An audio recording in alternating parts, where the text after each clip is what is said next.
Welcome to the first installment of Florida Panhandling, a video series all about life in the often overlooked panhandle of the great state of Florida.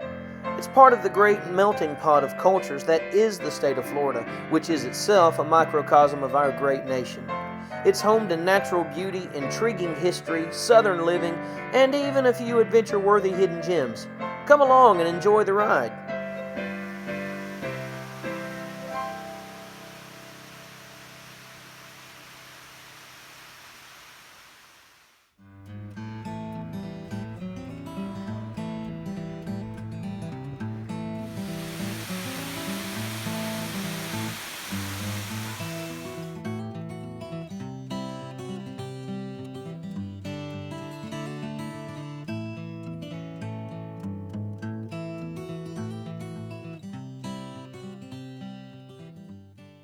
Located a couple miles south of the historic Panhandle Railroad town of Chipley, Falling Waters State Park offers a totally natural geological feature rarely seen in this state, a 73-foot waterfall. Falling Waters Hill is one of a cluster of 5 hills in Washington County which exceed 300 feet in elevation. It was here that the county deeded land to the state in order to create the state park back in 1963. When you park in the main lot, you're greeted by a playground and a picnic area with a decent view and some bathroom facilities. There's also a small butterfly garden, but since it's January right now, the flowers aren't in bloom. And there's even a sign about bird watching if you're into that kind of thing. Now, there's been a few improvements to the park since I was last here 3 or 4 years ago. The first thing I noticed was over to the right, there's a new handicap accessible ramp which leads down to a very well placed viewing platform over the falls. Back in the day, there was a grist mill, a legal whiskey still, a one-room schoolhouse, and a 600-acre nursery. There's also a cemetery that has since been reclaimed by the woods, and the old limestone headstones have all pretty much eroded away to the point where you can't see the names anymore. But the cemetery is actually outside the boundaries of the current state park. Now, it's kind of hard to tell in this shot, but what you're looking at is you're actually looking down toward a sinkhole, and there's actually several sinkholes in this area. This hill has a limestone base, and matter of fact, limestone is pretty common throughout Florida. And that's actually what caused this waterfall, was a sinkhole that opened up in the limestone base of the hill. And then, of course, you've got a well-placed sign here explaining what I was just saying about the limestone opening up sinkholes. And it also mentions the fact that the waterfall itself, when it hits the bottom, it doesn't fill up the pit. Instead, the water disappears down a small cavern, and nobody really knows where it goes.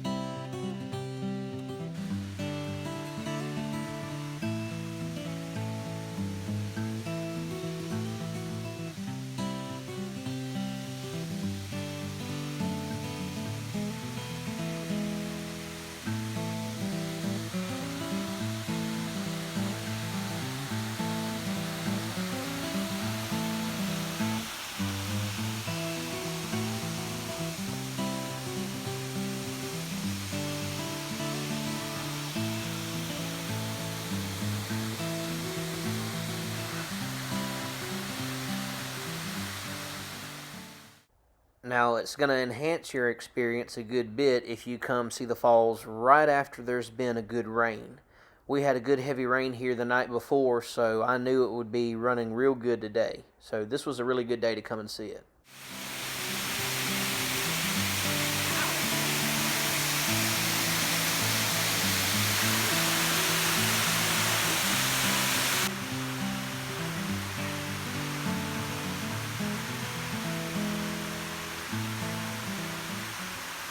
Now, with this being kind of an unusual topography for this part of the world, with it being on the hill, there's lots of little stream beds that when it rains good and the water drains, it goes down into those stream beds and they all feed right into the falls, and the falls obviously disappear down into the limestone sink. Other than that, the falls sometimes will slow to barely a trickle, and at times will even be bone dry. So it really depends on the rainfall as to whether the waterfall itself is going to be flowing or not. Actually, back in the late 1800s, there were some old-timers that claimed there was an underground lake located through the caverns underneath the falls. This has never been verified, and it's pretty much remained legend. However, there was a short expedition back in the 1960s by two experienced cave divers, and they never got very far into the cavern at the bottom of the pit. However, they did say that it is possible that there could be an underground lake and a deep cavern down there, but the fact is it remains a mystery to this day. Most likely there's not an underground lake, and the water just feeds into the Florida aquifer.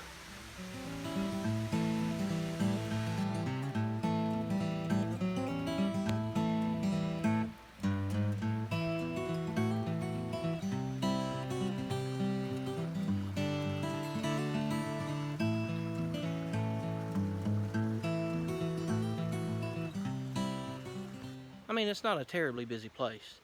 There's enough people to make you feel like you're not in the middle of nowhere, and yet you can always find your way around the corner of a trail and it'd be very peaceful, and I love to hear the sound of the water. Listen to it.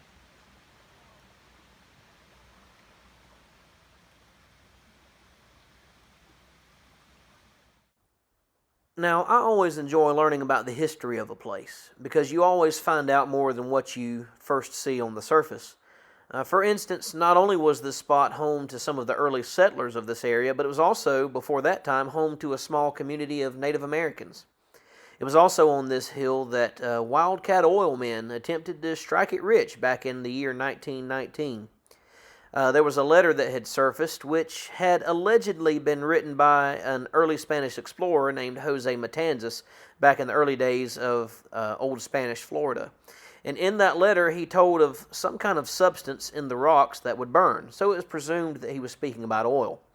The letter also claims that there was a fiery volcano located a couple miles away from here on another hill, but there's not a whole lot of evidence to support that kind of a claim.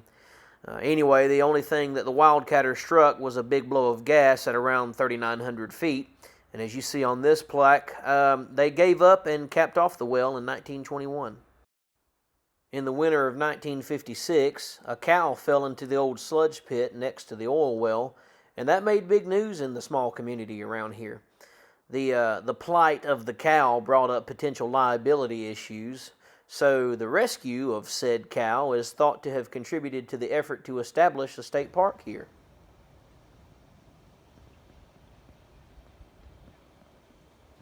As you follow the trail away from the falls, you come to a 2-acre pond, which was created for fishing and swimming, as well as to provide a water supply to the falls during dry spells. Local folks like to crack the old joke, I wonder if they've got the falls turned on today.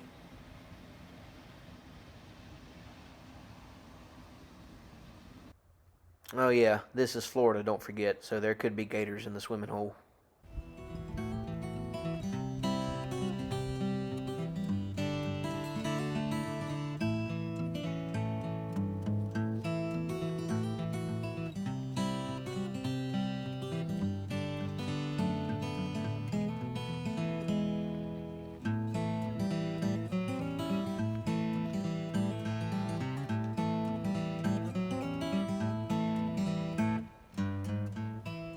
Now, as you follow the trail around the park, you'll actually end up at the RV campground, which I'll show you in just a bit. Hard to believe that a few years ago, me and a good friend of mine would bring our bikes here and ride all over this park. There's no way I could do that now.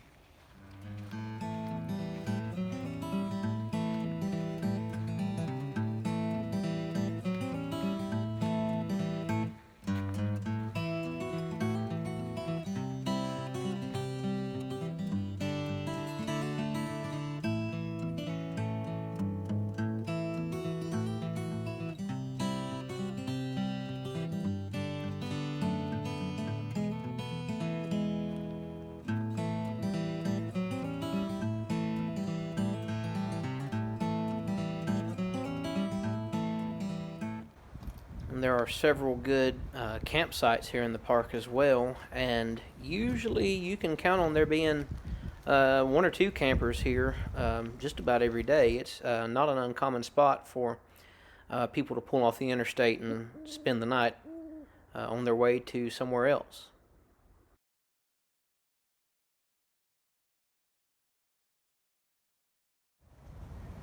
So as I walked up to this one, I was going to read it, and then the closer I got, the more I realized, hey, that's a diagram of all the variations of Satan's little hand puppet, which are prevalent in these parts. So I don't do those creatures.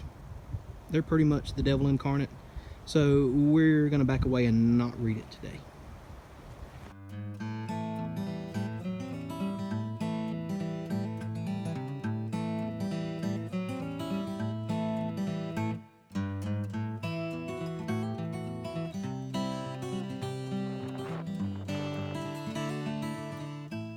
Took a quick little jog up this zigzag path here and came across this telling me about bears. Now, I've known for a long time that there are black bears in Florida. I've never seen one, but I do personally know people who have. So, if you're ever out in the woods around here, just know that that is possible.